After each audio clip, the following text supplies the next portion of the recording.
Hey, Andy Secor here from Make Shots Basketball Training. People ask me all the time, how do I become a better shooter? And it really is two pretty simple concepts that you need to master to improve yourself as a shooter. First, you need to become a student of your shot. You need to know the parts of your shot that are strengths, weaknesses, and those specific technical things that you need to work on. Second, you need to do the small things consistently over and over and over again.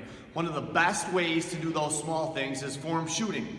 When I was a varsity basketball coach, we did basic form shooting all the time, but I had no idea of all the different variations of form shooting that there are and the ways that they can help players and the purposes behind them. A couple reasons why players don't love form shooting. First, it's not glorious. It's not super exciting. It's not super fun. It's not 7 dribble moves and it's not 3-pointers. Because of that, some players they want the glory of becoming better shooters, but they don't want to put in the routine work to become better shooters. I have 10 different variations of form shooting that I use in Make Shots training. I'm going to show you 5 of those today. Dave Love, former NBA shooting coach, is a great resource for those. Follow him on Twitter, get his newsletter, and he can give you some great information on form shooting. I'm going to show you 5 today. So here's the first one, which is just basic one-hand form shooting.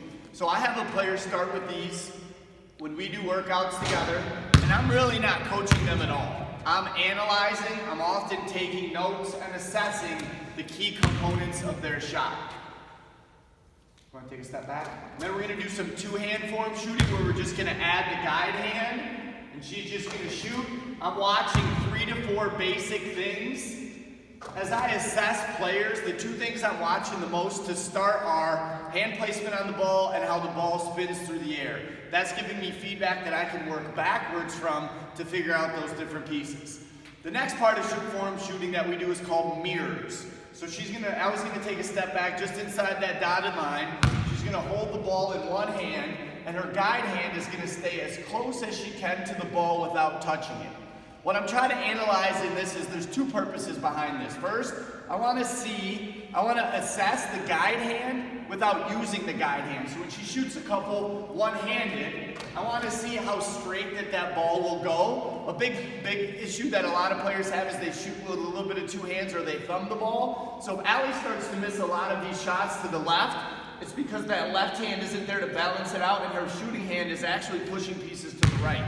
The second reason we shoot mirror shots outside of a guide hand is you've been told a fallacy for much of your basketball career that the power of your shot comes from the legs, and it's really not true.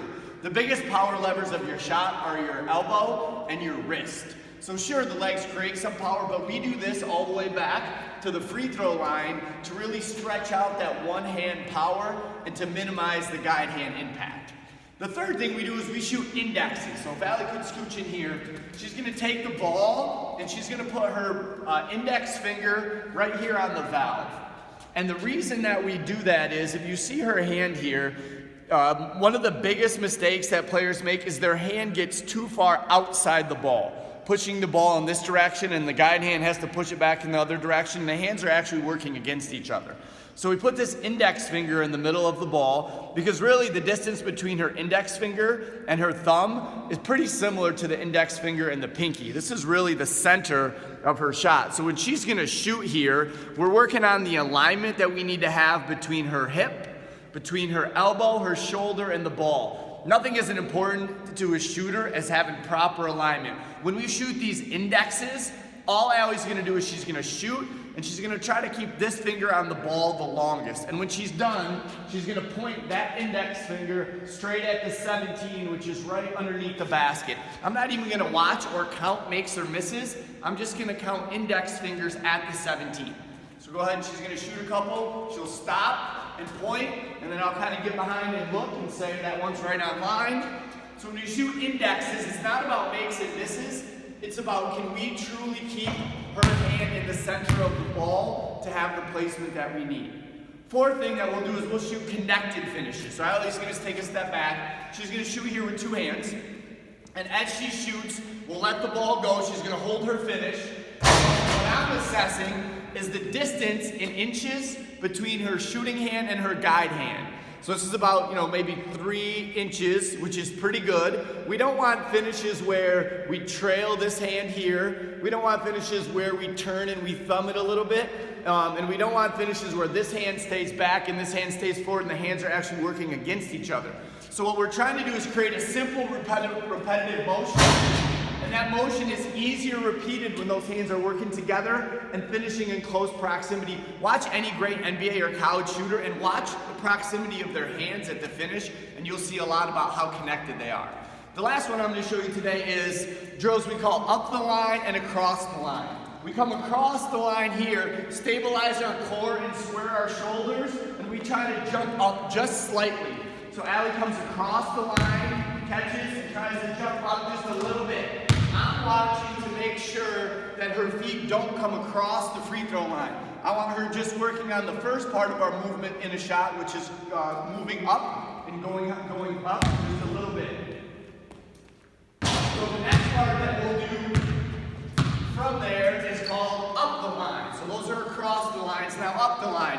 I teach lower body movement that is up and forward, and all movement and energy towards the shot. So in this one, she's going to come down from the second key, shoot and stop, and right here, you'll see her heels across the line.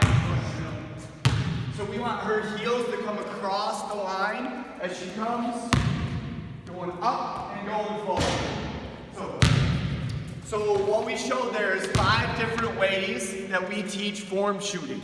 So we talked about 1 and 2 hands to start, just to get a little bit of initial information. We talked about indexes, connected finishes, up the line and across the line, all of those different ways that we teach form shooting. So I think a little bit about Make Shots training is, what you get from me is you get someone who's coached basketball for 20 years, 17 plus years at the varsity level.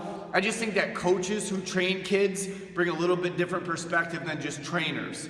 I don't have a boss, I don't have a program or a corporation to follow, so I get to individualize those training pieces specific to you.